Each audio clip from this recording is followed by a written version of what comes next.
आए हैं। नंबर्स तो खैर मिले जुले कह सकते हैं, क्योंकि बैंक का जो नेट इंटरेस्ट इनकम है, जिसको हम ब्याज से आय कहते हैं, वो 31% के आसपास घटी है, लेकिन मुनाफा 76% का उछाल देखने को मिला। इस पे बातचीत करने के लिए कंपनी के MD and CEO Prashant Kumar हमारे साथ हैं। प्रशांत जी, बहुत बहुत शुक्रिया, थैंक यू वेरी मच। आज ईटी न्यूज़ स्वदेश को आपने समय दिया। नंबर्स तो मिक्स रहे हैं सर आपके, प्रॉफिटेबिलिटी अच्छी जंप कर गई है, कुछ वजह बताएंगे अच्छी शानदार ग्रोथ प्रॉफिटेबिलिटी के अंदर क्यों आई है? हालांकि ब्याज से जो आय है वो तो कम ही थी।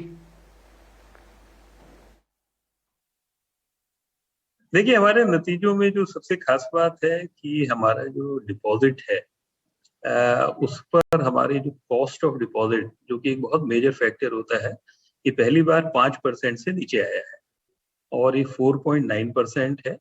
और ये इसलिए हुआ है कि हमने हमारे जो कासा डिपॉजिट की ग्रोथ वो 47% है YOY, जिसमें खासकर जो करंट अकाउंट है उसका कंट्रीब्यूशन जो है वो 55% की ग्रोथ है।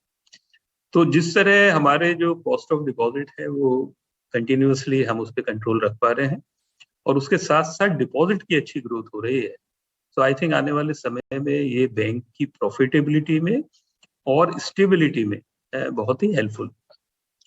इसी तरह अगर हम अपनी लोन बुक की बात करें तो हमने इस क्वार्टर में कोई 18,000 करोड़ के नए लोन डिस्पर्स किए हैं। 9,000 करोड़ रिटेल लोन में, कोई 4,500 करोड़ MSME और 4,500 करोड़ कॉर्पोरेट। ये बहुत ही एक अच्छा मोमेंटम इस क्वार्टर में हुआ है और यही मोमेंटम आगे भी बना रहेगा और इसकी वजह से जो हमारी इनकम में ग्रोथ है और हमारी जो फी इनकम है उसके अंदर भी एक अच्छी ग्रोथ होगी। जो हमारे NPA की रिकवरी है वो भी मोमेंटम पूरी तरह बना हुआ है और हमारा जो ईयरली टारगेट था 5,000 करोड़ की रिकवरी और अपग्रेडेशन का, तो हम पूरी तरह कॉन्फिडेंट है कि हम उस टारगेट से ज्यादा करेंगे, क्योंकि हम अभी पहले 9 महीने में 4,300 करोड़ की कैश रिकवरी और अपग्रेडेशन कर चुके हैं। और जो एक सबसे अच्छी बात है वो अगर आप देखें तो हमारी जो स्लिपेज है वो 50% से नीचे आई। जो पिछले क्वार्टर में कोई 1,900 करोड़ की स्लिपेज थी, वो इस क्वार्टर में 950 करोड़ की रह गई है और यही मोमेंटम आगे भी बना रहेगा।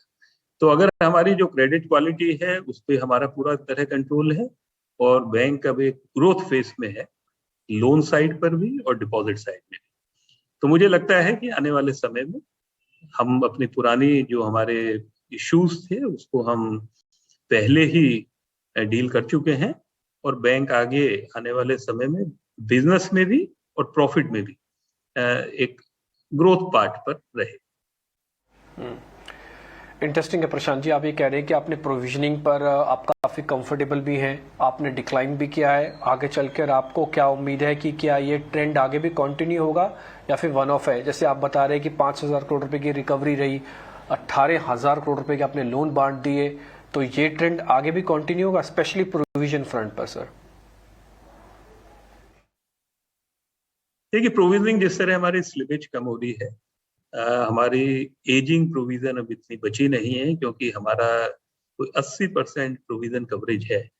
तो आगे आने वाले समय में जो प्रोविजन की रिक्वायरमेंट है वो इससे भी कम होगी और खासकर ये है जो भी हमारी प्रोविजन की रिक्वायरमेंट एजिंग से रिलेटेड होगी वो हमारी रिकवरीज, जो कैश रिकवरीज है, उससे ऑफसेट होगी।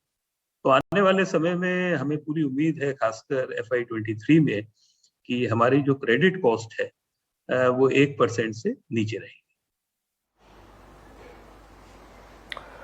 ठीक है सर, बहुत अच्छा लगा। उम्मीद करते हैं कि आप अच्छे से और रिकवर करें, क्योंकि जो बैंक के चैलेंजेस थे रिकवरी के, उसमें आप सफलता पाते हुए तो दिख ही रहे हैं।